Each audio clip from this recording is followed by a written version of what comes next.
Hey there. Let me ask you something. Have you ever spent your whole life working hard, raising a family, being the go-to person for everything, and then suddenly the alarm clock stops ringing at 6 a.m., the emails stop flooding your inbox, and the calendar clears out? It's a strange kind of quiet, isn't it? Retirement is one of those life chapters that sneaks up on you. For decades, we're on this fast-moving train, jobs, parenting, errands, responsibilities, and then just like that, it slows down. For some, that sounds like paradise. For others, it feels disorienting. And here's the twist people don't always talk about. Retirement doesn't just change your routine. It can totally reshape your relationships at home. I know someone, let's call him Dave. Worked in finance for 40 years, always out the door before sunrise. When he retired, he thought it would be morning walks and coffee dates with his wife. Instead, they started bickering about the tiniest things. Why? Because for the first time in decades, they were spending every hour of the day together, and they didn't know how to adjust to their new roles. Today, we're diving into this exact shift, how retirement affects family dynamics, and what you can do to navigate the changes with grace, confidence, and connection. We'll explore why these changes happen from a scientific perspective, share real-life stories, and most importantly, offer tools that can help you, or someone you love, build stronger, more balanced relationships in this next chapter of life. Before we keep going, I'd love your help with something. If you're enjoying this video so far, comment Y below. If not, comment N. It helps me know what's working and what to improve. And don't forget to hit subscribe if you haven't yet. Now let's dive deeper. So let's talk about why this happens. Why does retirement, a time that's supposed to be full of joy and freedom, sometimes cause tension at home? The answer lies partly in how we define ourselves. According to psychologist Erik Erikson, one of the final stages of psychosocial development is ego integrity versus despair, which often happens during retirement. People begin to reflect on their lives, questioning their purpose now that their professional role is gone. Without that job title or daily structure, many people, especially those who identified strongly with their careers, can feel a loss of identity. And this shift doesn't just affect you, it ripples into your relationships. Suddenly, your spouse who's used to their alone time during the day now has a full-time housemate again. Adult children might start seeing you differently, less as a provider and more as someone who now needs support. And even grandkids might notice you're more present, but not quite sure how to include you in their world. Let me give you a real-life example. A couple I know, Judy and Michael, shared everything: parenting duties, vacation planning, financial decisions. But once Michael retired, Judy, who had always worked from home, felt overwhelmed. "He reorganized my spice rack," she told me, half laughing, half frustrated. "He meant well, he just wanted to help." But in doing so, he was unknowingly stepping on the systems Judy had built for years. This kind of conflict isn't rare. A study from the Stanford Center on Longevity found that couples often experience a marital adjustment period post-retirement, especially when one retires before the other. The routines change, the balance of chores shifts, and sometimes, let's be honest, there's a power struggle about how time should be spent. But here's the good news. Just like any life transition, this can be a beautiful opportunity to reconnect, redefine, and rediscover what matters most. The first powerful insight I want to share with you is this. Retirement is not the end of usefulness, it's the beginning of new purpose. That shift in mindset alone can open up so many possibilities. Maybe your purpose now is being an active grandparent, volunteering, mentoring young professionals, or even taking up that hobby you never had time for. But don't skip this step, because when you start to find purpose again, you naturally bring more energy and positivity into your relationships. Think of it like this. When you're fulfilled, you're less likely to micromanage your spouse, nitpick your grown kids, or feel like a burden. Instead, you're showing up as someone who is growing, evolving, and yes, still very much needed. Let me circle back to Dave. After 6 months of frustration, he decided to join a community mentorship program. He started helping college students learn about financial literacy. It lit him up. And guess what? That spark carried over into his marriage. His wife said, "He stopped looking at me like I was the day's agenda. He had something of his own again." That's the kind of transformation we're talking about. So here's something practical to try. Ask yourself, What roles do I want to play in this new season of life? Write them down. Don't just say retired. That's a status, not a purpose. Maybe you want to be a mentor, a gardener, a family historian, a traveler, or a home chef. Whatever it is, own it. As we move forward, we'll talk more about how these shifts impact your relationships with your spouse, your kids, and even your own sense of independence. We'll also look at how communication changes and how to keep the conversations flowing in positive directions. Because trust me, when you learn to navigate these new roles with curiosity instead of fear, everything changes. Retirement isn't the end of the road. It's a detour onto a more scenic route. You just need a good map. In the next part, we're going to explore exactly what happens to relationships in the home, how to manage boundaries without creating distance, and how to deal with the emotional ups and downs that often come with this stage. Stick around, because we're just getting started. Before we begin, I want to make one thing clear. This video is for informational purposes only and is based on publicly available research.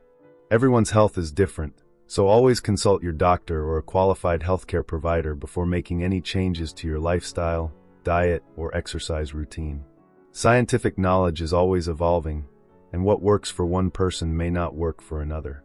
Now let's get back to what we were talking about, because this part is where things get real. We've already touched on how retirement can shake up your sense of purpose, and how that ripple can reach your closest relationships. But now let's talk about the actual household dynamics. What really changes inside the home after retirement? And more importantly, how do you deal with those changes without feeling like you're walking on eggshells? One of the biggest shifts is in roles and routines. Think about it. Before retirement, most households operate on a kind of unspoken rhythm. You've got one person leaving for work at 7 a.m., another maybe working from home, kids off to school, meals timed around work schedules, weekends set aside for errands or rest. That rhythm becomes the background music of family life. But then one day the music stops, and now everyone's trying to dance to a new beat.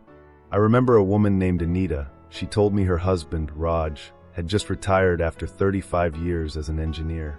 He started helping with the laundry, she said, which meant turning everything pink and folding towels like origami. At first, it was funny, but over time, she started to feel like her space was being invaded. Not intentionally, but because he just didn't know what else to do. That's a perfect example of what psychologists call role redefinition. According to a study published in the Journals of Gerontology, many retirees go through what's called a role-less role period, where they no longer have a clearly defined part to play. And so they either withdraw, or more often, over-involve themselves in other people's routines. Both can cause tension. So what's the fix? The key is to renegotiate responsibilities and boundaries, not in a harsh way, but in a respectful, conscious way. Sit down with your partner or your family and have a real conversation. Ask what's working, what's not. How can we share space in a way that feels good for both of us? This isn't just about chores or schedules. It's about respecting each other's autonomy. For example, if your spouse has had a rhythm to their mornings for years, maybe a quiet coffee and crossword ritual, don't just plop down beside them and start reading headlines out loud. Ask first. Get curious. Say, hey, I'd love to spend more time with you in the mornings. What would that look like in a way that works for both of us? It sounds simple, but those tiny moments of communication build trust and connection. Now let's talk about adult children, because they're often the hidden variable in all this. Many retirees think, I've raised my kids, they're on their own now. And while that's true in a practical sense, retirement can subtly shift those relationships too. Suddenly you have more time. Maybe you want to see the grandkids more often, or offer advice on big life decisions. But sometimes that eagerness, though well-intentioned, can be misinterpreted as interference. One man I met, Henry, started texting his daughter daily after retiring. Just quick messages, check-ins, little reminders. After a couple of weeks, she finally said, "Dad, I love you, but I feel like you're micromanaging my life." That was hard for him to hear. He thought he was being present. She felt like he was hovering. So what can you do? Set expectations and ask permission. Don't assume your role in their life stays the same after retirement. It evolves. One simple strategy? Use the phrase, "Would it be helpful if I?" It gives them a choice. For example, Would it be helpful if I picked up the kids on Tuesdays? Instead of, I'll pick them up now that I'm free. That small change in language respects their boundaries and shows that you're still a strong, supportive presence, without overstepping. It's also worth noting that retirement can stir up unspoken emotions for everyone involved. Maybe your kids are used to seeing you as a rock, and now you seem a bit unsure of yourself. Maybe your spouse quietly resents having their alone time interrupted, even though they love you deeply. These emotions aren't bad, they're just human. But left unspoken, they can build into quiet resentment or emotional distance. That's why emotional honesty is crucial right now. And I get it, not everyone grew up in a house where feelings were freely shared. But it's never too late to learn. Try starting with statements like, "This is new for me, and I'm still figuring it out." Or, "I'm feeling a little lost without work. Can we talk about how to build a new rhythm together?" You don't have to have all the answers. You just have to be willing to listen, to learn, and to grow together. Let me tell you about Karen and Louis. They'd been married for 42 years when Louis retired. At first, Karen was excited, but soon she found herself getting short with him over silly things. One day, she snapped at him for how he loaded the dishwasher, and then she burst into tears. "It's not about the dishes," she said. "It's about feeling like I don't have my space anymore." That conversation, messy and emotional, actually brought them closer, because they finally named what was going on. If you take nothing else from this video, let it be this. Change always brings discomfort before it brings clarity. But when you stay open, when you treat each other with curiosity instead of criticism, you can turn that discomfort into connection. Now, in the next part, we're going to explore how to overcome some of the deeper challenges, like loneliness, loss of direction, and even identity crises that can pop up in retirement. And yes, we're going to talk about what to do when your partner doesn't seem to want to change, or when you're the one who's stuck. Because navigating family dynamics post-retirement isn't about pretending everything's fine. It's about facing what's real, and then building something even better. So stay with me. Part 3 is where we dig deep and find the real power behind reinvention. Let's keep this real. Retirement is not just a change in schedule. It can feel like a change in identity, in purpose, and even in how people see you. Some days, it's peaceful and freeing. Other days, it can feel a little lost. You might be asking yourself, now what? And that question is both scary and exciting. It's an open door, but to walk through it, you have to deal with some of the unexpected emotional curveballs retirement throws your way, especially when it comes to family. One of the biggest challenges people face after retiring is loneliness, and it often catches them off guard. You might live in a full house. You might be around people all the time, but still something feels missing. Here's why. When you retire, you lose more than a paycheck. You lose the small, daily interactions that gave structure and meaning to your day. That coworker who joked with you every morning. The team you led. The routine. Suddenly, the house feels too quiet. The days feel too long. And that silence? It starts to echo. A study from the University of Chicago found that people who retire without strong social networks are significantly more likely to experience depression. The lack of mental stimulation and regular human contact can impact both mood and memory.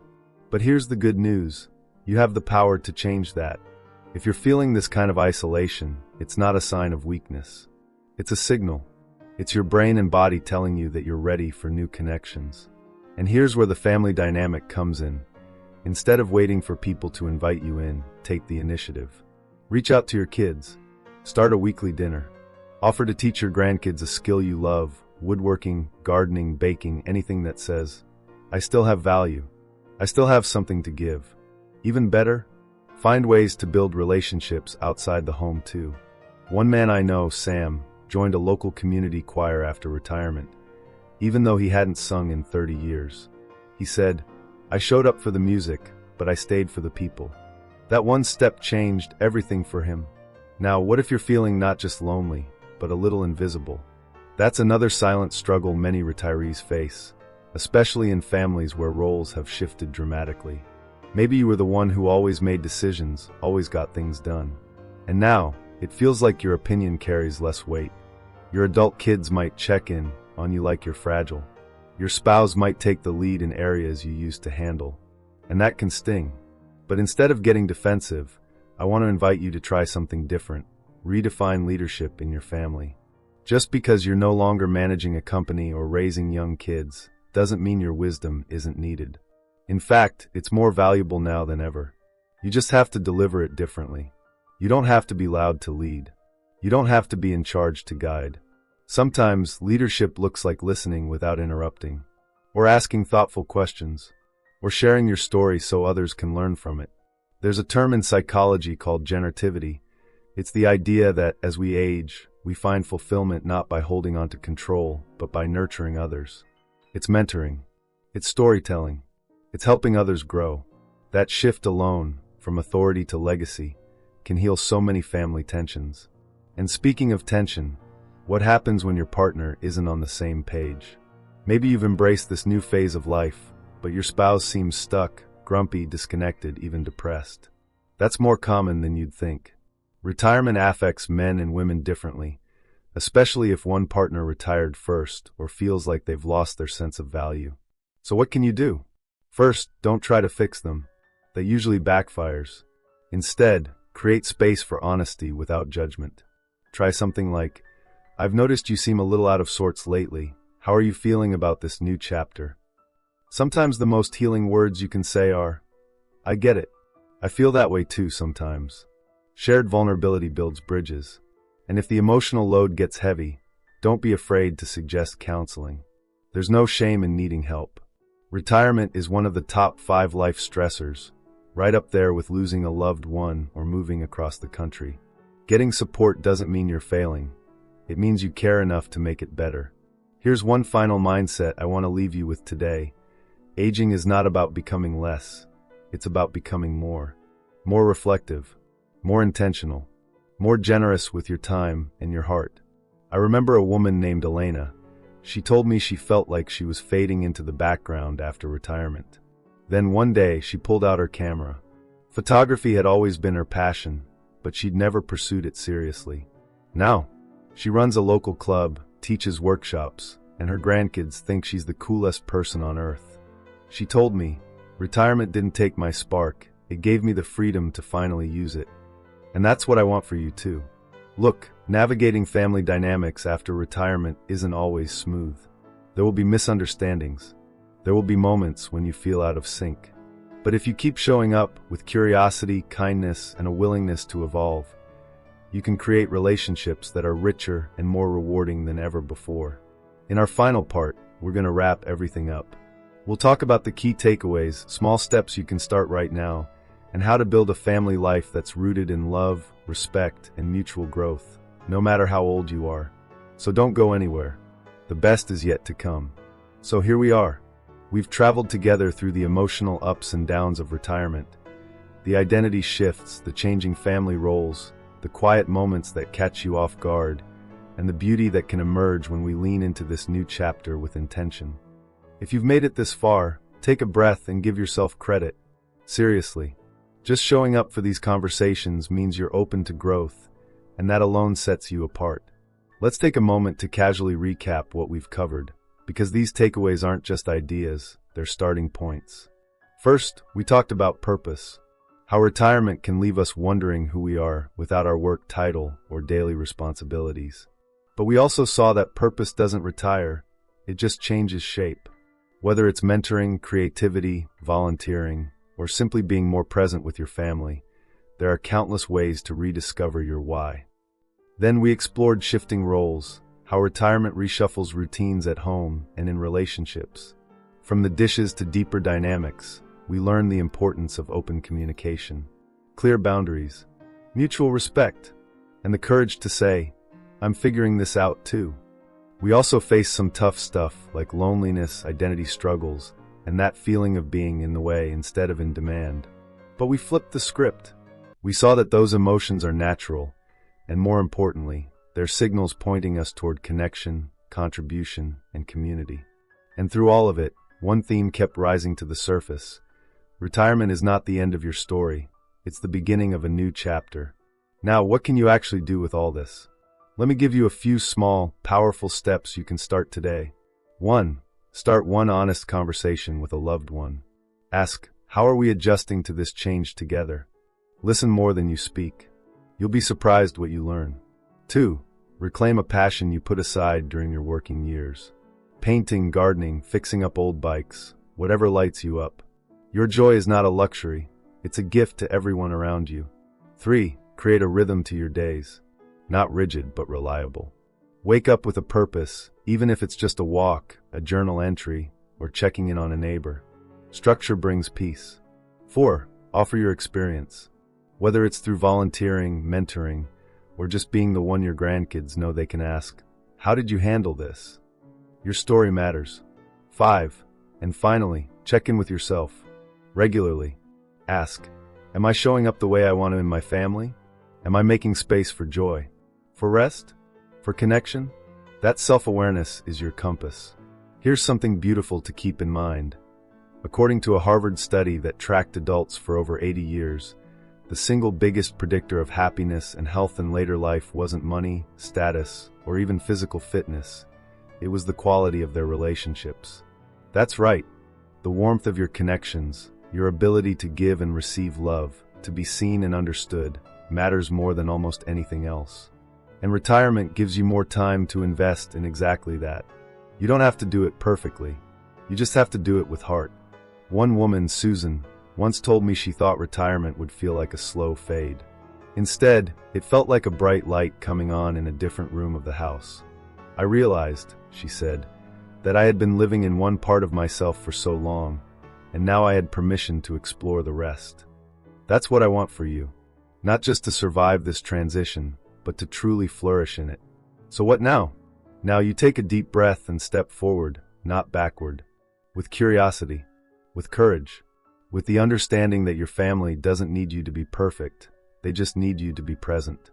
To keep growing, laughing, loving, and yes, occasionally arguing over how to load the dishwasher. That's all part of the dance. Before we close, I want to leave you with one final insight, something backed by science and wrapped in hope. A study published in Psychology and Aging found that people who viewed retirement as an opportunity for growth, rather than just a time of loss, reported greater life satisfaction, stronger relationships, and even better health. Mindset matters. It shapes how we experience this season. So if you've been thinking, maybe I'm too late to change, to reconnect, to start over, I want to tell you with complete sincerity, you're not. You're exactly where you need to be. And your next chapter is waiting. We'd really love to hear from you. If you have any suggestions for future topics or questions you want answered, write to us in the comments below. We're here to help, and your input could inspire our next video. And if you found this video helpful, give it a thumbs up and subscribe so you don't miss out on more practical tips for healthy aging. Here's to living your best life at any age.